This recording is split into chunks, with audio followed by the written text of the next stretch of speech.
What's going on, guys? Just got done with a really cool install on the Duramax. Definitely be on the lookout for that video coming very soon. But today we're actually going to be working on Big Betty. We've got some very important parts that are going to hopefully solve all of our issues. So let's go ahead and get the Duramax out of the way and let me show you what we're going to be installing today.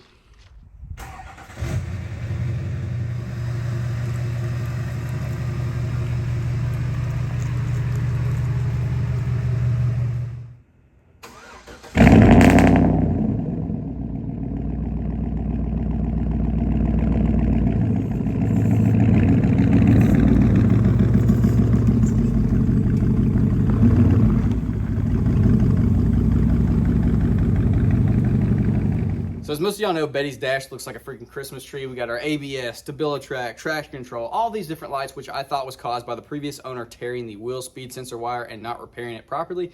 Well, we went in there and repaired it and actually replaced the sensor itself, and it didn't fix our issues. So a lot of y'all commented saying it's probably the hub itself that has gone bad. And so I went out and picked up a pair of these Timken wheel hubs. They are supposedly kryptonites, but not kryptonite branded. That's what people on the forum say. I don't know how true that is, but these things have really good reviews. Comes with the new sensor itself.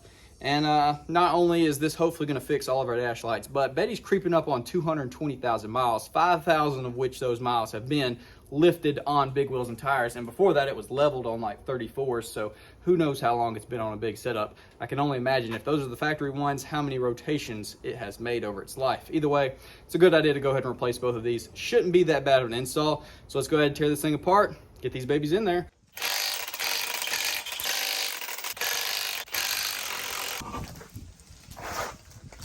Go ahead and compress our calipers down.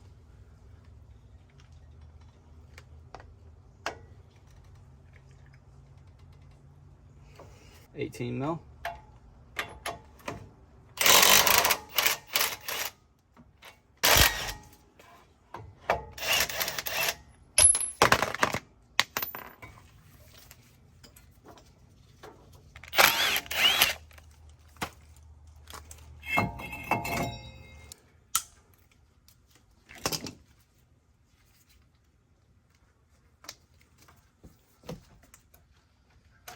Got 3 15 mils holding the hub on.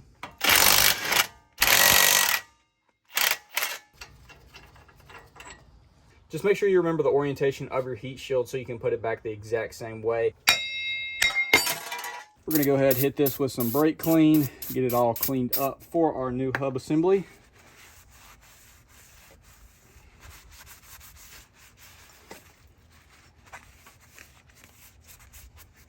Here's a little side-by-side between the old, nasty, crusty, and the new, which hopefully serves us well and lives a long, long life.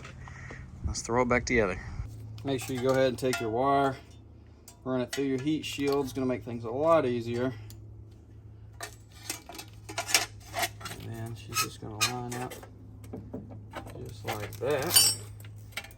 Take our screws, get one started.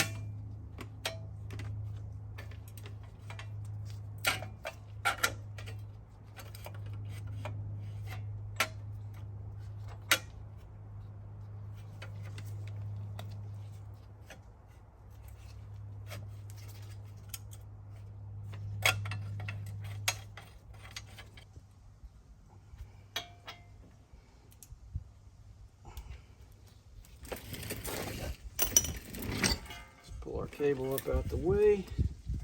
I'm gonna go ahead and take all this crap off because we won't be using these.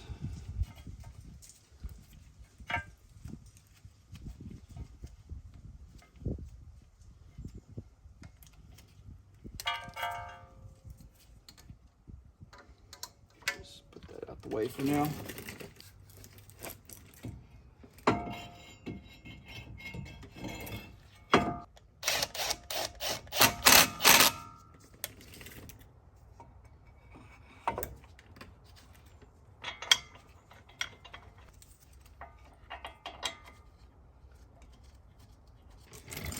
Go ahead and plug everything back up.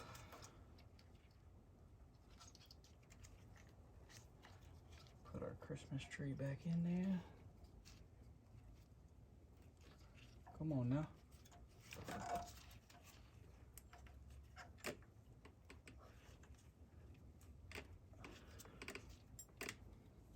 zip tie this guy. Make sure it don't get into our tire.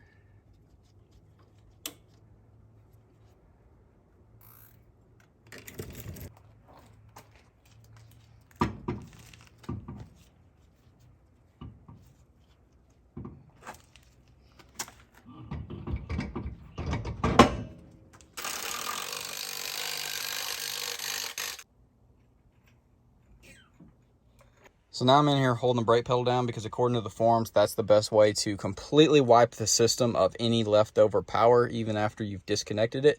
So I'm gonna hold this down for another 20 seconds or so, hook the battery back up, and then hopefully when we crank this thing up, we're not gonna have any dash lights.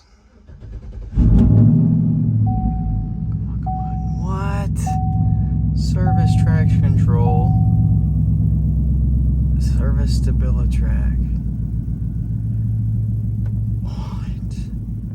So it's been about a week since that last clip that you saw because I thought maybe it just needs to be driven, cycled on and off a bunch of times, drive it, let it figure out that everything is in fact working, but unfortunately that is not the case. It's still got all of those freaking lights, which I am bummed about because I thought for sure that was going to fix it. Now I saw some other comments, some people saying like, check the fluid level, it's good.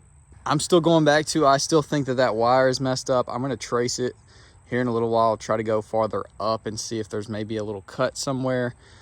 Maybe I'll redo it and just see if he didn't do it right, I didn't do it right. I don't freaking know. Come on, Mr. Crows.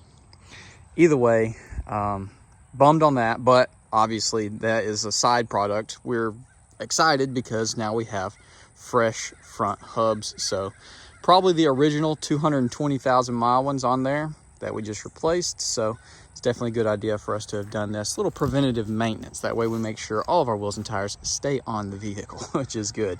So yeah, a little bummed, but you know, it is what it is. I guess it's just part of the game. So I'm not gonna make a whole nother video until I figure out the freaking problem. So I guess if you know or think of something I need to check, drop a comment.